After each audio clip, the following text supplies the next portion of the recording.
Author event. Paul Vachon discusses Detroit, an illustrated timeline. Paul, good to have you here.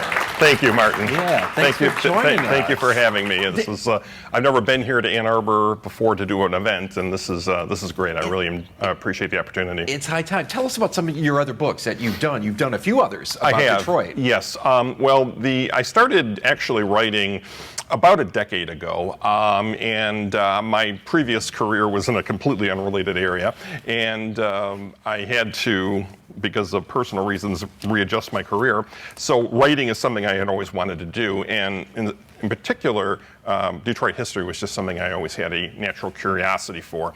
I lived in the Detroit area my whole life. I went to college in the city, so I gravitated towards that. And there's a publisher in South Carolina known as Arcadia Publishing that does a lot of local history publications throughout the United States. I had an idea about a book about Detroit that told lesser known stories, what I call under the radar things, and I called it Forgotten Detroit. When I first told them about it, they weren't interested. Really? But then they thought that my proposal was a little too erudite, or I guess whatever, but I refined it a little bit and approached them again, and they went for it.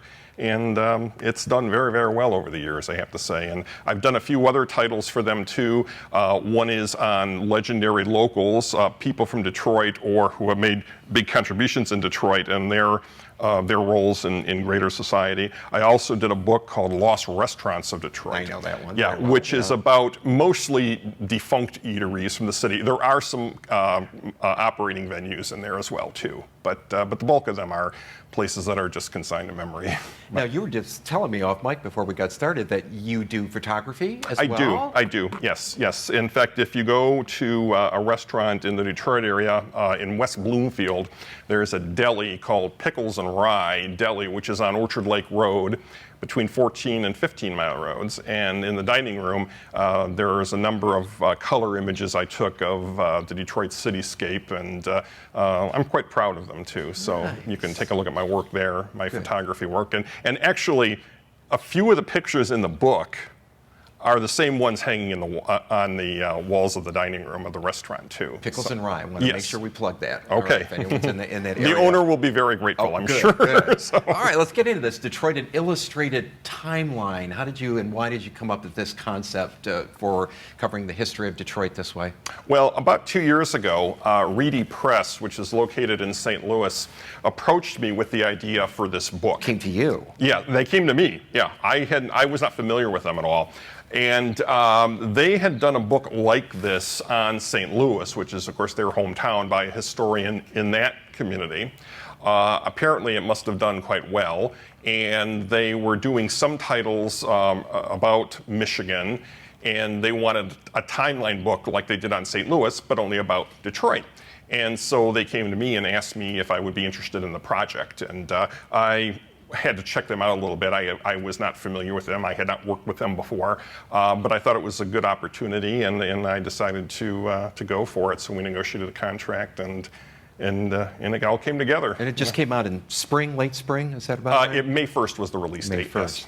What was the biggest challenge before you launched your presentation of getting this book together and assembling it? I would say one of the biggest challenges whenever you do a history book and you have archival imagery is finding the archival images, because while there are modern pictures in there that I took myself, because it's a history book, the majority of the images are archival in nature. Finding them, securing the rights to publish them is always a huge, huge task. And that's probably the thing that's, I would say, the most time consuming.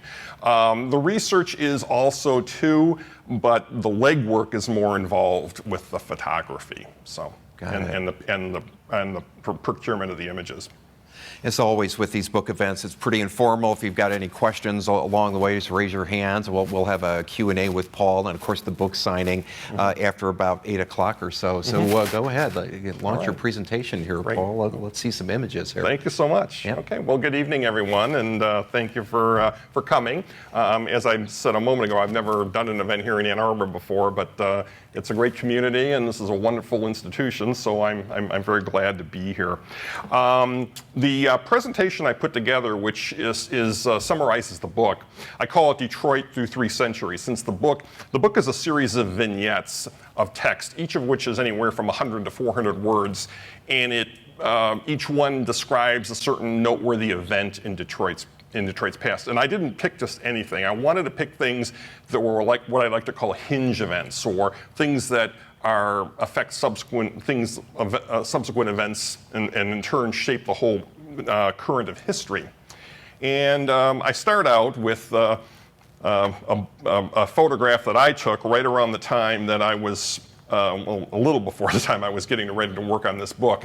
As I was saying, I do photography too, and this was, I took this picture from under the Ambassador Bridge, and I just have this at the outset of the book.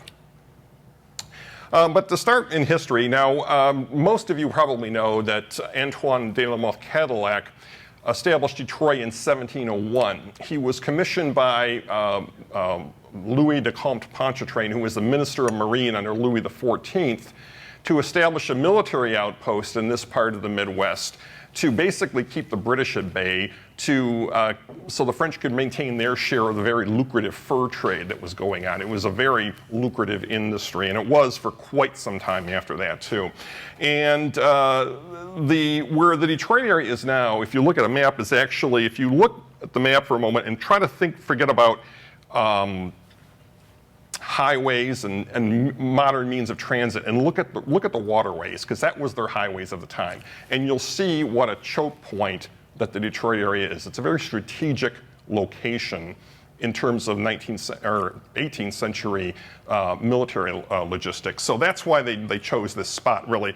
But something there that is noteworthy is there were, of course, Native Americans here for many hundreds of years before that. And if you look at where some of the trails were, and the names of some of them. Now, St. Joseph Trail, that's not an Indian name, obviously, but the others are. The Greater Sauk Trail, the Shiawassee Trail, and the Saginaw Trail. These pretty much are congruent with modern-day thoroughfares. The Shiawassee Trail pretty much traces what is Grand River Avenue today. The Saginaw Trail, Woodward Avenue.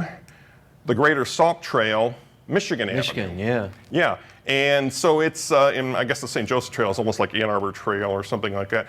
But so a lot of times you'll hear, and I'll even talk about it later on, that Augustus Woodward formulated the street grid for Detroit after he came to Detroit in 1805 after the big fire. And that's true, but there were residual elements from previous occupants of the area that provided the foundation of a lot of what was done later. And this is a kind of a stylized image, you might say, of Cadillac's party when they landed. The picture doesn't show it, that many, but there was actually a party of about 200 people. Now, 200 people, there were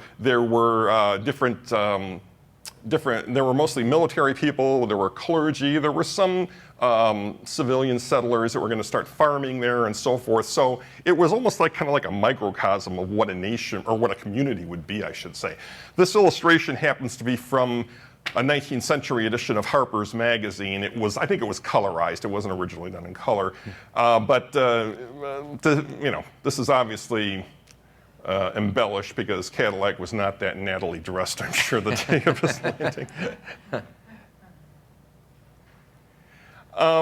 Ribbon farms are something that's interesting too. If today in Detroit, if you start at downtown, like right around the core, Woodward and Jefferson Avenue, and then go out Jefferson, you'll notice that many of the side streets have French names. Now, in a city founded by the French, that shouldn't be thought to be too unusual, but you'll see a very high density of them there. And the reason for that is because after the fort was established, Cadillac allowed the civilians that were in there to establish what they call ribbon farms, which is a very European French method of farming. You had these narrow farms that had just a little bit of frontage on the river, and they did that so they could draw water from the river for irrigation. And they would go back, sometimes more than 2 miles. The houses would all be kind of like in a row, so promote neighborliness and that sort of a thing. But what's interesting is that if you look at some of the blocks that are there today and look at the street names, they are the names of some of the families that had ribbon farms in those areas. St. Jean right here. There's a street, St. Jean Street. There's a Rivard Street right here.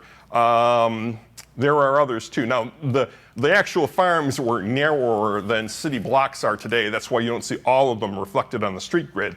But you do see a number of them too. This map that I took is just a small segment of a much larger map that I had to do to, I had to condense it or crop it to fit it in the page. But this was common quite a bit. In fact, the whole band of ribbon farms went beyond what is now the city of Detroit and actually went into what is now Grosse Pointe, past Windmill Point. And the ribbon farms were pretty much a continuous band right there. And they also went the other way too, under the south of the downtown area, or what's now the downtown area. Now, the French dominance or French administration of Detroit lasted only about 59 years.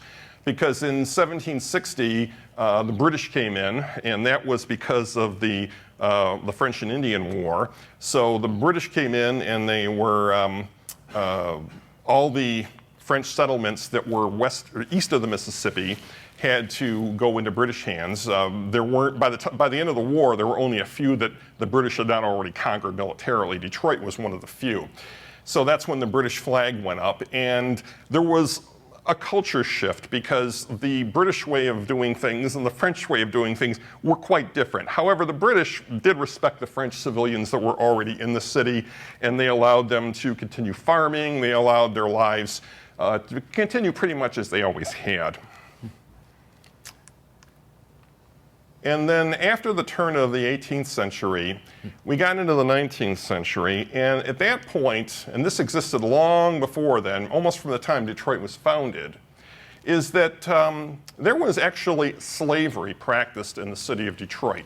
And to many a northerner, that would be quite surprising because, of course, we associate slavery with the American South. It was certainly more pronounced down there, but the further back you go in North American history, the more universal slavery is likely to be. New York State didn't abolish slavery until the 1830s. Wow. In Detroit, all the way during the 18th century, many of your prominent citizens were slave owners. Cadillac himself owned a slave. After the turn of the century, many of the citizens, the luminaries of the day, were slave owners. Lewis Cass, Joseph Campo, and John R. Williams, who was Detroit's first mayor, they were all slave owners. And yet, at the time, the political and social debate that went on a national scale much later in the century and culminated in the Civil War, that argument went on in the North around this time. At the same time, Detroit was gaining in population because of the opening of the Erie Canal, and then Michigan eventually became a state in 1837. And in the lead up to that, the whole question of slavery came under a microscope again, and ultimately it was abolished. About 13 years later, Michigan became a state. And this illustration right here is a modern reproduction, obviously. But what this shows is a correspondence between people in Detroit and in New York, in Schenectady, New York, talking about a deal, basically. And it uses language that I won't quote because it's so offensive. And I wanted to reproduce it in the book so you could get a chance to see what it's like. But there's a whole list of things that we would just be shocked at today, certainly. Excuse me. Yes. Were the slaves all of African descent, or were they also Native American? Thank you for asking that. The majority were actually Native American. Some African American slaves had escaped from the South, and they were kind of re-enslaved if they tried to make their way north, and that did account for some of them. The northern concept of slavery, though, was different in one respect, and that was They weren't considered necessarily lifelong property of their owners. They could eventually earn their freedom in some cases. Also, too, their children were not necessarily considered slaves automatically, too, which was the case in the South. So that's a good question. Thank you. Detroit's physical footprint had not changed a whole lot in the 104 years, the first 104 years. But in 1805, what happened was, of course, a fire that destroyed everything that had been built up until that point. The common legend is that there was a baker who was smoking a cigar outside of his bakery shop, and a gust of wind came along, and it blew the ashes onto a pile of hay that was right next to it, and that ignited the hay, which started the fire. Of course, the whole fort and city were just built out of wood at the time, highly flammable. And there was a stopgap effort by some citizens to form a bucket brigade, where they would take buckets, and then they would form a human chain, and they would draw bucket water out of the river and try to douse the flames, but that proved futile. And within a few hours, basically the whole city was gone. And then shortly after that, two men came to Detroit. One was Judge Augustus Woodward, and the other was a Catholic priest, Father Gabriel Richard. And Woodward had a lot of different interests, and he was a little on the autocratic side. But one of the things he did, and he was actually authorized by President Thomas Jefferson to do this, was to draw up a new street grid for Detroit. And he really kind of liked the idea that he had seen in Washington, D.C. that was laid out by Pierre L'Enfant, who in turn based his on the street grid of Paris, where you have a series of circles, you have streets radiating out at different angles, and that creates some very interesting blocks. Some of them are trapezoidal, some of them are triangular, and that sort of a thing.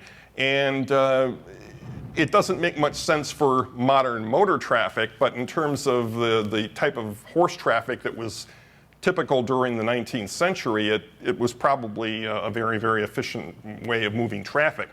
Well, even at that point, there were, north of where Grand Circus Park is today, like right up here, there were already landowners up there that were farmers that did not want new streets coming in through and cutting through their property. So that area was, and that was true pretty much surrounding what's now the downtown. So the only place you see the fruits of Woodward's plan is in what is now downtown Detroit today. This was his plan. It didn't come to look exactly like this, because of course you have Grand Circus Park here, and then you have Adams, and that's pretty much as it was built as that. But then when you get down here, this is where Campus Martius is, and Michigan Avenue ends here. It continues as Grand Avenue in the plan. That, of course, does not in fact exist. And some of the streets have different names. What we call Broadway today is called Miami Avenue. And then Washington Boulevard, which pretty much ends at, well, it goes beyond Michigan Avenue, but not at this angle. It kind of goes this way in actuality. So there were some differences. But that's pretty much the reason for that. Today, we call these areas here just southeast and southwest of Grand Circus Park, the necklace districts, which is kind of a modern term. And it's kind of sounds kind of nice. But Paul, how did Detroit get its name? Who did? Well, when Cadillac's expedition came from Montreal to establish the fort, they came down through Lake Huron because they came through a northern, So they came from Montreal. They went through a series of rivers. There were places where they had to actually portage their canoes because there was no water connection. They eventually got into Georgian Bay. They went down into Lake Huron and came down. The reason they went that way is because they were told, and it was true, that in Lakes Erie and Ontario, in that area, which would have been easier, there were a lot of hostile Native American tribes, and their safety would have been at risk if they had gone that way. So when they finally came down to what is now the Detroit River, they were looking for a place that would be defensible militarily. And they came down the river from Lake St. Clair, and they looked at the site to their right, but there were a lot of predators and animals up there on a bluff. So they said, well, this is probably not a good place. So they continued down further south. They camped that night on Grosse Ile. And the next morning, when they looked around a little further south, they could see there was an abundance of islands. And militarily, that would be disadvantageous because it would provide enemies places to hide and so forth, and it wasn't real defensible. So they turned around and went back. And they went back to the spot they were the day before, and they decided to set the, right there. Right there. It so happened, well, two things. One, there was a relative absence of islands, of course, other than Belle Isle. Right. And the river is at its narrowest point at that point. And the word Detroit, or Detroit, means the narrowest spot on the river. Because they established the fort in the narrowest spot on the river, they gave it that geographical term. And then actually what they did is they called, the original name for the fort was Fort Pontchartrain du Detroit, because Louis Comte de Pontchartrain, who was Louis XIV's Minister of Marine, was the one who authorized the expedition, and so they named it in his honor too. And now it's interesting too, because if you look in, I remember when I was a kid, I used to look through AAA tour books of different areas of the United States. And if you go to places where there are rivers and that are tourist attraction, Niagara Falls is an example, and you'll see like motor lodges and things like that. Sometimes they call themselves the Detroit Motor Lodge because they're on the narrowest point of that respective river. And there are places around the country like that. So. Interesting. I missed this one. This is Second Baptist Church, which is on Monroe Street in the downtown area. Now, it's actually near Greektown. Now, Second Baptist is interesting because it was founded by several former slaves who came to Detroit in the 1830s. And they went to worship at what was called the First Baptist Church of Detroit, which was mostly a white church. And they were discriminated against, and they were not treated nicely. So they decided to form their own, so they called it the Second Baptist Church. After that time, the Second Baptist Church, and really throughout its whole history, has been a real cornerstone in the Detroit African American community. And of course, during the antebellum era, when you had the age of the Underground Railroad and Southern slave hunters and so forth, Southern Baptists provided an essential function because it would often hide slaves, and then during midnight or at some point during the night, they would take the escaped slaves out, and they would safely get them across the river on rafts or whatever. Once they were out of the United States and they were in Canada, they were safe, because after 1850, when Congress passed the Fugitive Slave Act, slave hunters could come up from down south and they could go anywhere in the United States at all to try to find escaped slaves. And the act was so onerous that if someone tried to hide a slave or do whatever, that was a crime. You could be prosecuted and go to jail for that. But so the Second Baptist today is still a very, very, it's like the kind of the premier African American Baptist church, not only in Detroit, but really in all of Michigan. This is a house that was located on, excuse me for a moment, on Beaubien Street, right near where is today the Michigan Blue Cross Blue Shield headquarters. And this was the residence of a couple named James and Sarah Cousins. Now, it's not, no, excuse me, it was Zachary and Sarah Cousins. It was not the same Cousins that is James Cousins Highway, because that's spelled differently. Their name was C-O-Z-E-N. There's no U in it. And they were among the first Jewish families that settled in Detroit. By 1850, there were maybe about 12 Jewish families. There wasn't, up until that point, there was no temple for them to worship at. So they met at the home of the Cousins family, and they decided to start their own temple. And it was called Beth-El, Temple Beth-El. It's still around today, of course. It's a very major Jewish congregation. It's located in Bloomfield Township, and it's one of the oldest, probably one of the oldest Jewish congregations west of the Alleghenies. And their home was really their first synagogue, basically. They worshiped there for a while. They moved to a few rented quarters. During that time, they observed the very, very strict traditional Orthodox style of Jewish worship.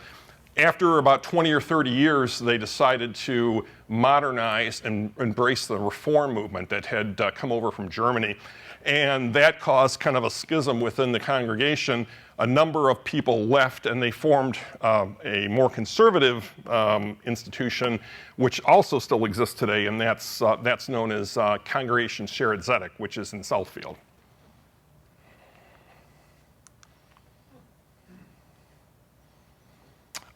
This is the, everything in this picture is gone today, except for this. This is the Michigan Soldiers and Sailors Monument that was erected after, not a few years after the Civil War ended. Now, right after the Confederates fired on Fort Sumter in April of 1861, and that started the Civil War, Michigan was one of the first northern states to commit troops to the Civil War. We sent, I think, 3 regiments of 10 companies each to the Federal Army, and President Abraham Lincoln is rumored to have said, "Thank God for Michigan." So community luminaries knew that there was going to be a time when when the war was over, or even before that, that many Michigan men fighting the war would unfortunately not come back, and it was thought that there should be a fitting memorial in their honor. And that's what was done. There was a collection actually from a lot of school children throughout Michigan to fund this memorial. And there was a gentleman who was actually from Ann Arbor here. His name was Randolph Rogers. And he was an artist and a sculptor. He had moved to Europe, but I think he had come back to Michigan. He won the design competition that was held. And the winning design is almost like a pyramid, as you can see, and there are different levels. And the first level shows these eagles. The second one is allegorical male figures, each representing a branch of the 19th century military. And those branches would be infantry, cavalry, artillery, and navy. And then on the next tier, you have several allegorical female figures, and they represent the spoils of war. And the spoils of war are kind of a little more cryptic because they represent victory, union, emancipation, and history. And at the very top, you have another allegorical female figure who represents Michigan, and she's holding a shield with the state crest on the shield. The interesting thing is most people really like this memorial. I personally do. But ever since it was built, and it was dedicated in 1872, it was dedicated on the 7th anniversary of Lee's surrender to Grant at Appomattox Courthouse in Virginia. Ever since it's been where it is now in Campus Martius, it's been an obstacle, according to some. After the age of the automobile, particularly up until the 1950s, it was thought that it should be moved or even demolished or whatever because it was an impediment to motor traffic. Fortunately, the city leaders stuck to their guns, and it's still there today. It was moved slightly about 15 years ago when the park was reconfigured. I don't know how they actually moved that. But there was also a time capsule placed in 2004. And it says right on there, there's an inscription that it is to be opened in 2104. So a 100-year time capsule, which is kind of neat. And this is a cover of the program that was used to dedicate the monument on April 9th, 1872. And there's something interesting here because you see the statues here. Right here is where those 4 allegorical female figures are, but they're not in the illustration. And the reason they're not is because at the time the monument was dedicated, they weren't there yet because they ran out of money. So eventually the money was raised and they were put there, but whoever decided to make up the program was very, very honest and didn't want to put them there if they weren't going to be there. So kudos to them. This is, I love this picture because you really can't see it here, but if you look, I think it's in the book, they didn't cut it out in the book. Right down at the bottom of the picture, you'll see this photo was released by, there was a company in Detroit called the Detroit Publishing Company. Despite the name, it really wasn't a book publisher, it was more of a photography company. They took and sold photographs of the Detroit cityscape and so forth. They're not in business, they haven't been in years, but the the Library of Congress has the entirety of their photo inventory, which is great, and that's how I was able to access this image. David Whitney was from Boston, but when he came to Detroit in the early 1890s, he was already quite wealthy. He had made a lot of money in lumber on the East Coast, and he continued that here in Michigan, but he also branched out into other business activities such as railroad car manufacturing, which was quite big, and that was part of the industrial foundation that later formed the underpinnings of the auto industry. But he was so successful that his wife really wanted him to build a house that would be fitting his station in life. So he commissioned this very palatial house. If you've been there recently, you know it's now the Whitney Restaurant. It has been since the late 80s. But the building is amazing because it's made out of pink jasper stone quarried from South Dakota, which is extremely, extremely hard. And it's so hard that when the tradesmen were cutting the stone for the exterior of the building, their tools kept burning up. So they actually had to start a temporary blacksmith shop in the back for the duration of the construction. The building, and when I wrote the book on restaurants, I actually went and I interviewed the owners of this restaurant. The building is extremely over-engineered. Hardwood floors that would only normally be like a ½ an inch thick are like 3 or 4 inches thick. The concrete in the driveway, which would normally be only about 6 to 8 inches thick, is about 3 or 4 feet thick. I mean, it's incredible the way they did this thing, and that's probably why it's lasted so long. But after Whitney died, the Visiting Nurses Association of Michigan used it for their offices for a number of decades. It was sold in the 1980s, and then some local businessmen turned it into a restaurant, which it still is today. It changed hands a few years back, but it's one of the finest dining institutions in Michigan. The building right next to it here is interesting because this is the original location of the Detroit Athletic Club. Now, the Detroit Athletic Club today, of course, is downtown on Madison, but this was its first location, and it was a little more.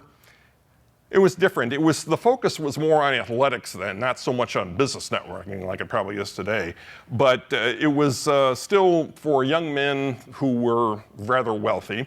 And David Whitney himself was a member of it. And right behind the athletic club, there was a huge field there where they would do soccer games and polo matches and things like that. And Whitney built his house next door because on the back of the house, there are balconies where he and his family could sit out there and watch the competitions and so forth. So that's something that was really great. Another thing I like about this picture is you can see how quiet and how narrow Woodward Avenue is there and how different it is from what you see today. So it's really quite amazing. I'll digress for a little bit. There's something that I don't personally believe in, but some people do, and that is the paranormal. And the house is considered to be haunted. And the owners of the restaurant kind of use that in their marketing. The bar up on the 3rd floor is known as the Ghost Bar.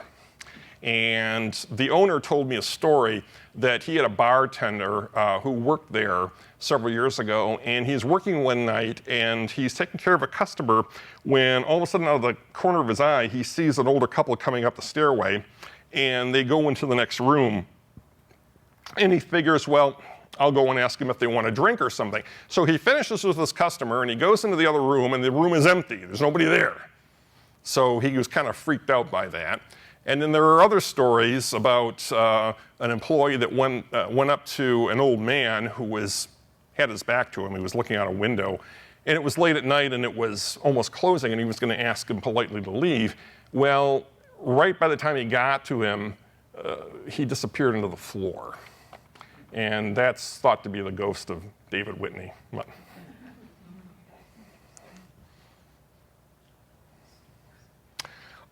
This picture is in the book. Now, I love the publisher. They did a great job with my book, but there's something here I wish they had not done.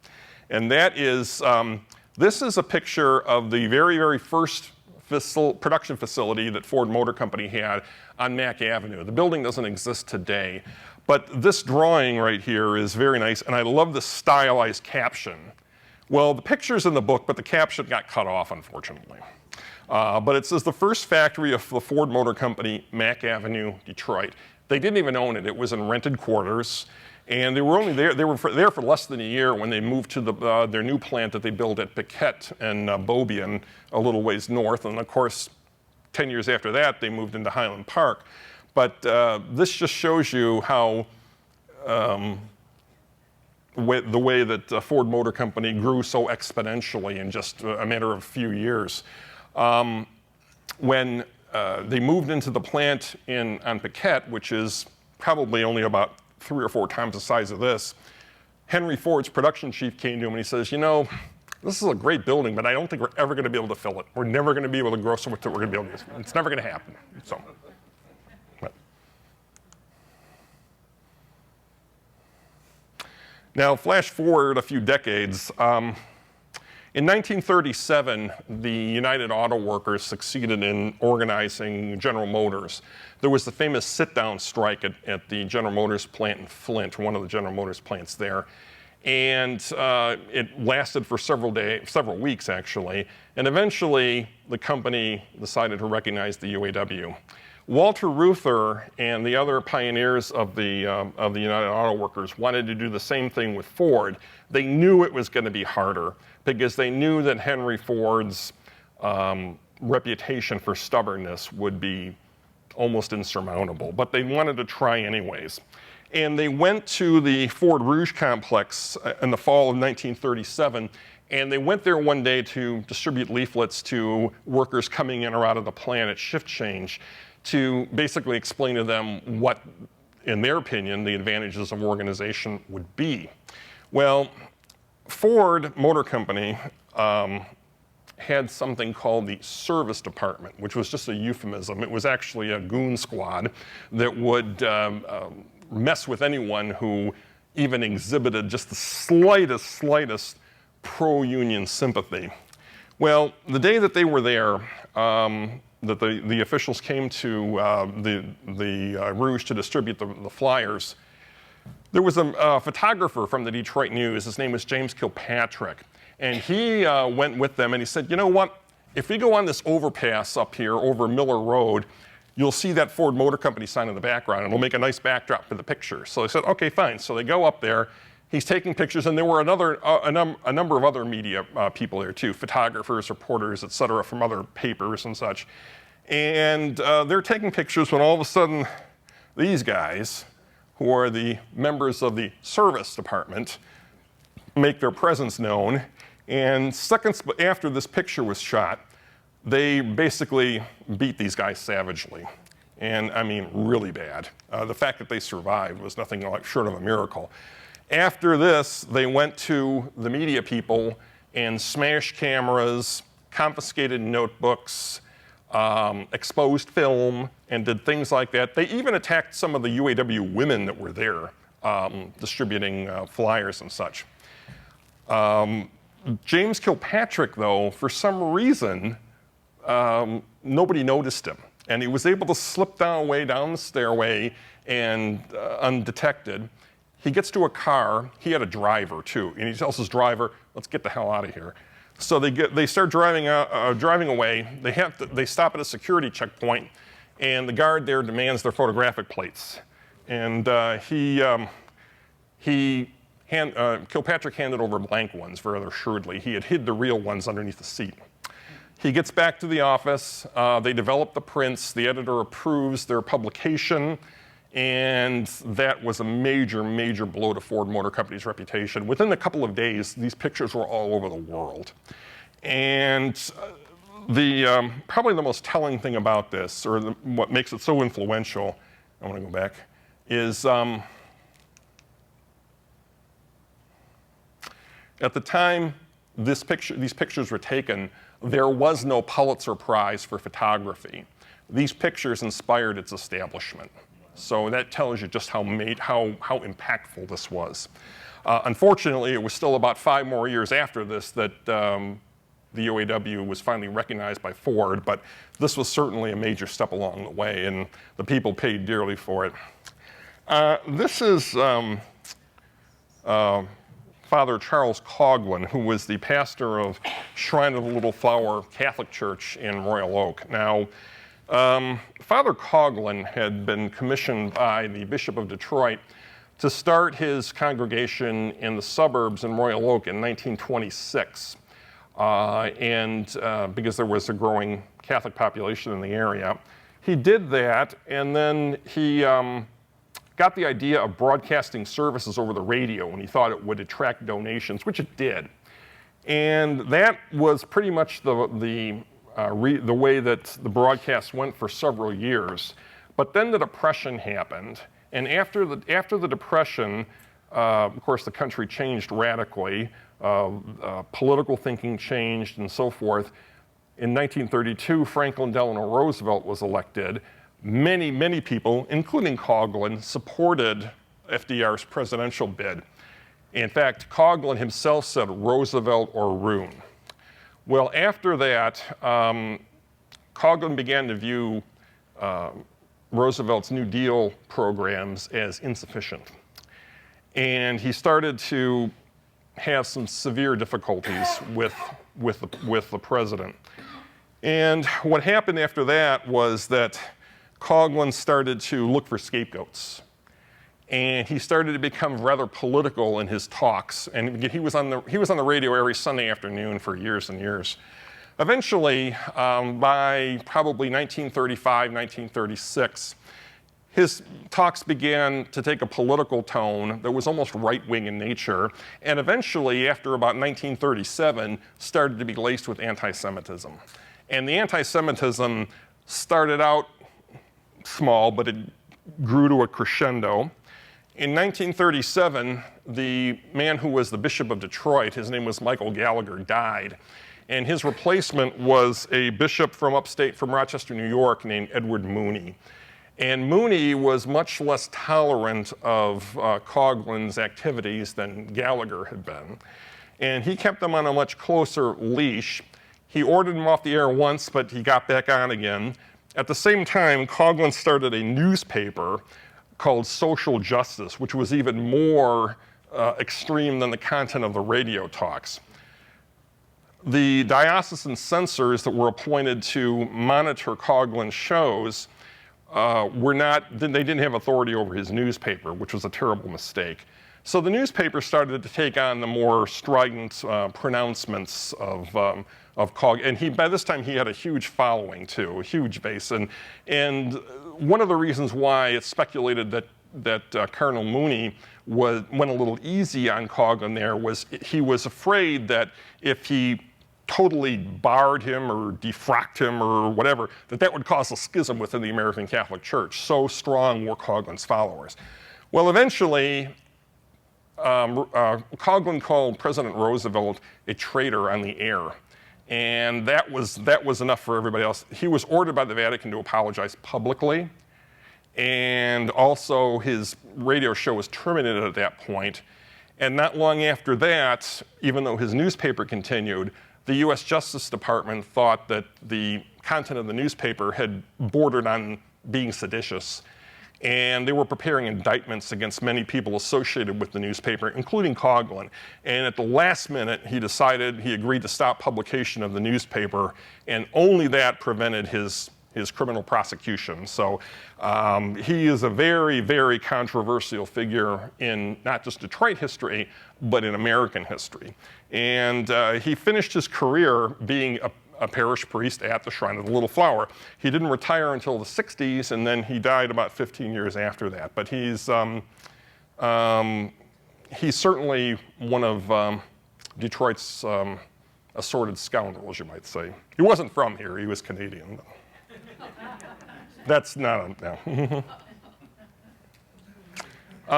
At the same time that there was isolationist settlement here in the United States,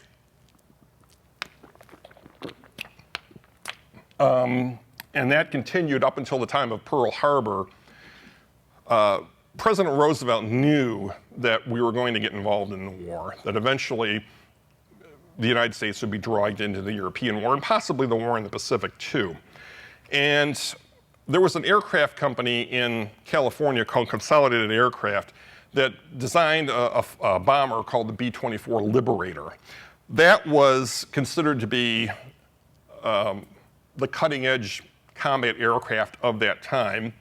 Ford Motor Company was commissioned to produce that for the military. The gentleman who was the president of General Motors, his name was, they called him Bucky Knudsen.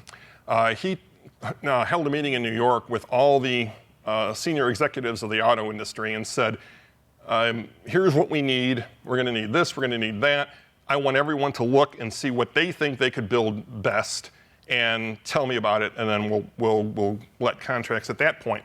So Ford Motor Company got the contract to build this, well, the B-24. Well, Edsel Ford and his production manager, who was Charles Sorensen, they went out to San Diego and they went to Consolidated and they looked at the aircraft and thought it was a great plane, but the company there had these really, really primitive production methods. They would build them outside in the sunshine where the sunshine would warp the metal. So, I mean, it was a terrible way to do it.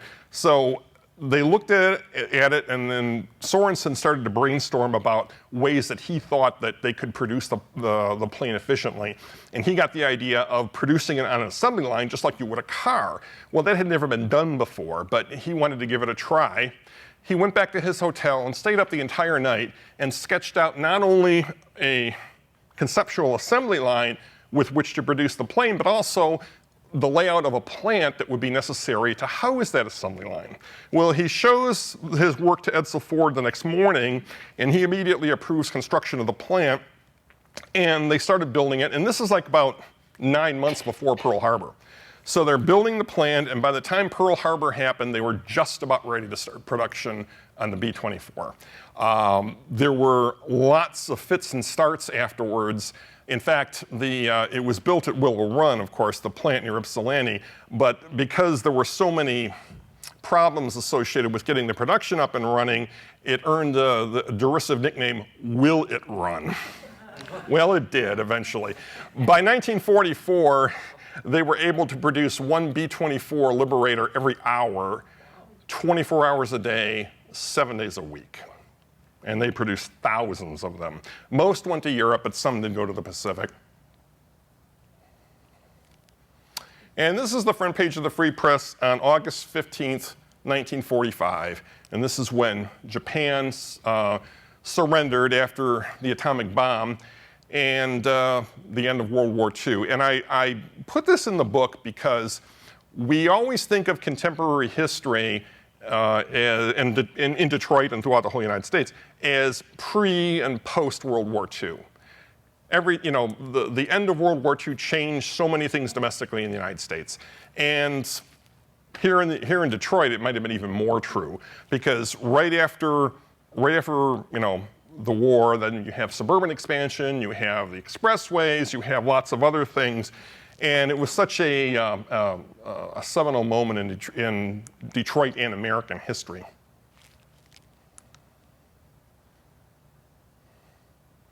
And of course, one of the first things after the end of the war was the development of shopping malls. And in 1949, he was a Jewish refugee from Austria. He was an architect. His name was Victor Grun. And he visited the Weber brothers, who ran the J.L. Hudson Company, and explained to them that there would be population shift to the suburbs, and came up with this idea of a shop, what we call today a shopping mall.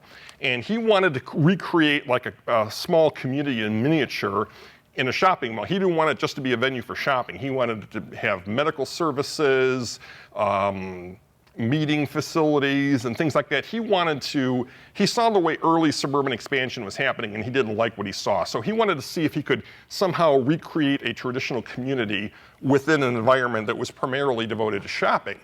And he came up with this idea, and he suggested to the Weber brothers that they build 4 of them surrounding Detroit and give them directional names, Northland, Eastland, etc. And at first, the Weber brothers weren't interested. They didn't want to do it. But they thought about it for a while, and they decided to take him up on his offer.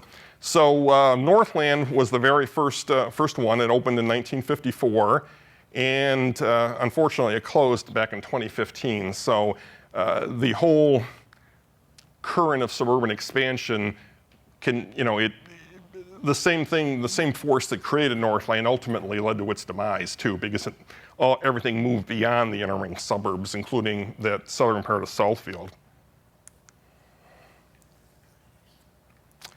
And of course, expressways was a big part of post-World War II Detroit as well.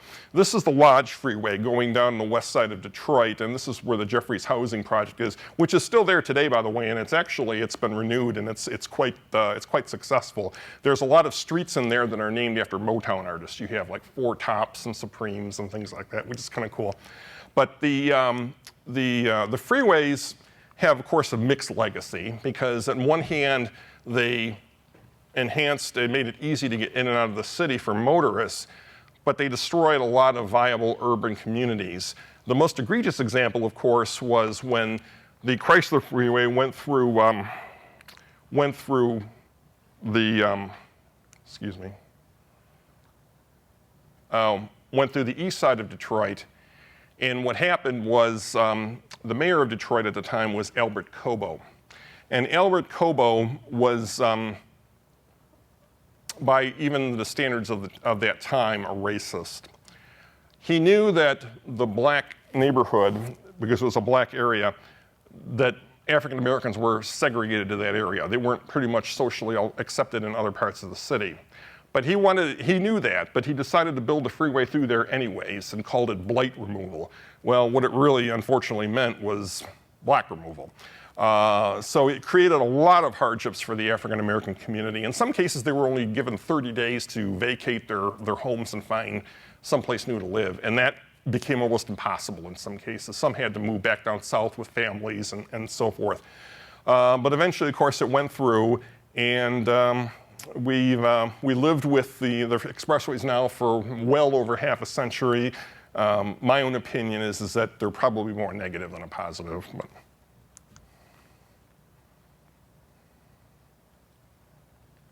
Oh, I don't know what happened here. But there's a photograph right here that's in the book, and it shows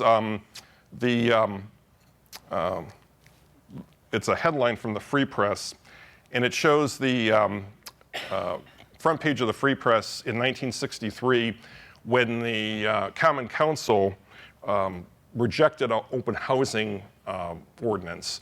Now, that ordinance would have prohibited racial discrimination in real estate sales. And of course, ever since 1968, that's been federal law throughout the whole country. But it was quite controversial at the time.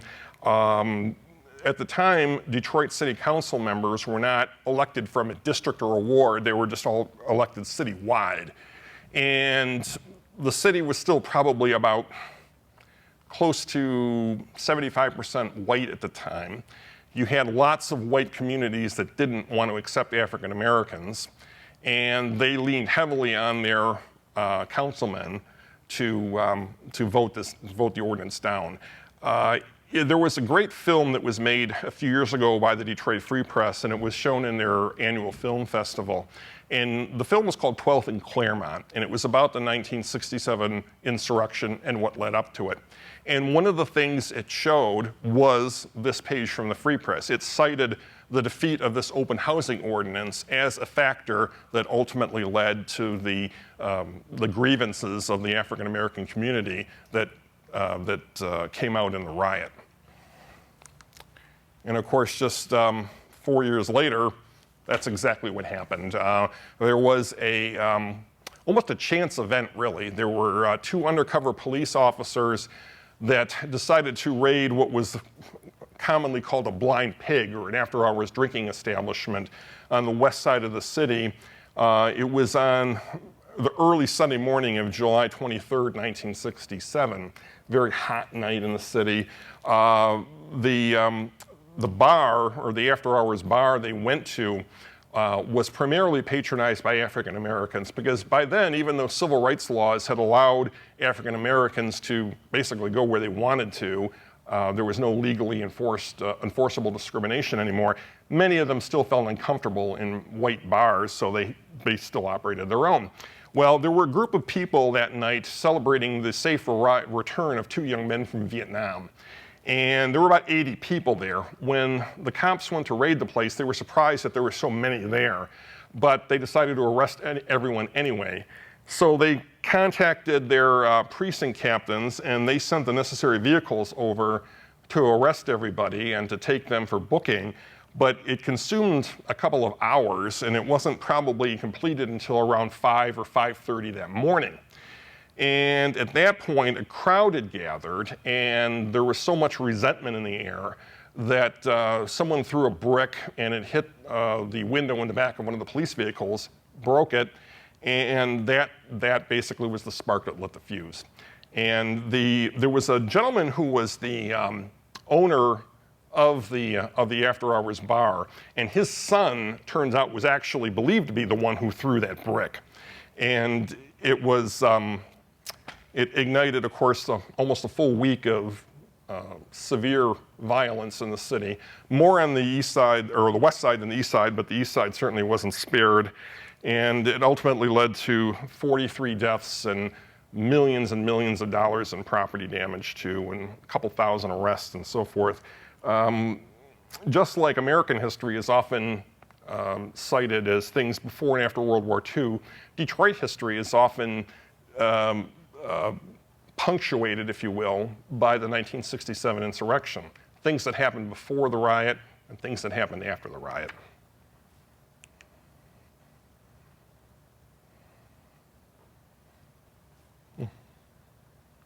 Well, this is, I'm sorry, I don't know what happened here, but I have a photograph, and it's in the book, of a look downtown Woodward, and I took the picture myself, and I stood in the middle of Woodward Avenue, and I took a picture of downtown looking in that direction, because normally when you see pictures of downtown Detroit, they're usually taken from Windsor, and you see the river, and you see the downtown in the background. I decided I wanted to do it the other way, so I went right just north of where Little Caesars Arena is, and I took the picture in that direction. And I end the book on an optimistic note, because although so much has happened in the city, and much of it not good, especially in the second half of the 20th century, at the same time, there has been, especially in recent years, kind of a reignition of hope. And there's been, of course, a lot of investment in the central city. There are signs that that is beginning to spread to other parts. It's still in its infancy, certainly. But I grew up always hearing bad things about the city. And I grew up in the suburbs, but I never really bought it myself totally. And throughout all my adult life, I've tried to understand the city more, and for both its strengths and its weaknesses. And I've come to the conclusion, and apparently a lot of other people have now too, that there is more than meets the eye, and there's a certain resiliency in Detroit that maybe not every city in the United States has. And I'm very encouraged by what's going to happen, or what has been happening, and what will certainly continue to happen. The last line I have in the book in my epilogue is that I quote a journalist from San Francisco who says that some cities are measured by their width, their breadth, their size, but what really matters is the spiritual side, the height of a city's dreams. And that's what I think is ultimately going to take the day in Detroit, is that you'll have a resurgence of hope and a true renaissance. The word renaissance is probably overused. It has been ever since the Renaissance Center was built. Yeah, right. But I think it's applicable in this case. So, well, that's my presentation. Paul, thanks for coming. This program was recorded on August 6th, 2019 at the Ann Arbor District Library.